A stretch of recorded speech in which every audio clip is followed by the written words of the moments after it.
कक्षा 9वीं के छात्र हूँ। आज हम अलंकार विषय पर चर्चा करेंगे। मैं अपनी सहपाठी लावण्या को आमंत्रित करती हूँ अलंकार की परिभाषा देने की। अलंकार दो शब्दों से मिलकर बना है, अलंक तथा कार, जिसका अर्थ है सजाना या अलंकृत करना। जिस प्रकार गहने पहनने से मनुष्य की शोभा बढ़ती है, उसी प्रकार सुंदर अर्थ तथा वर्णों के प्रयोग से काव्य आकर्षक बनता है। धन्यवाद।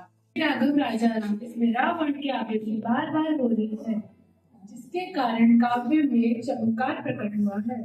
अलंकार के दो भेद होते हैं, शब्द अलंकार, अर्थालंकार। शब्द अलंकार के 3 भेद होते हैं, अनुप्रास अलंकार, यमक अलंकार, श्लेष अलंकार। अनुप्रास अलंकार वह होते हैं जिसमें जब काव्य में एक ही वर्ण की आवृत्ति बार बार होती है तो वहाँ अनुप्रास अलंकार होते हैं। अनुप्रास सेवक से सुमत छुड़ाए, इसमें सा वर्ण की आवृत्ति बार बार हो रही है। असली हरियाली है मातम, इसमें हाँ वर्ण की आवृत्ति बार बार हो रही है। यमक अलंकार वह अलंकार होते हैं जिसमें एक शब्द बार बार आते हैं किंतु उनके अर्थ अलग अलग होते हैं।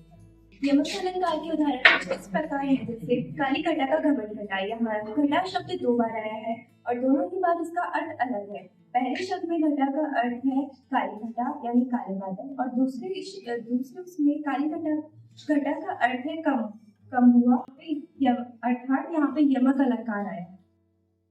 श्लेष अलंकार वे अलंकार होते हैं जिसमें एक शब्द की आवृत्ति एक ही बार होती है किंतु उसके अर्थ अनेक होते हैं।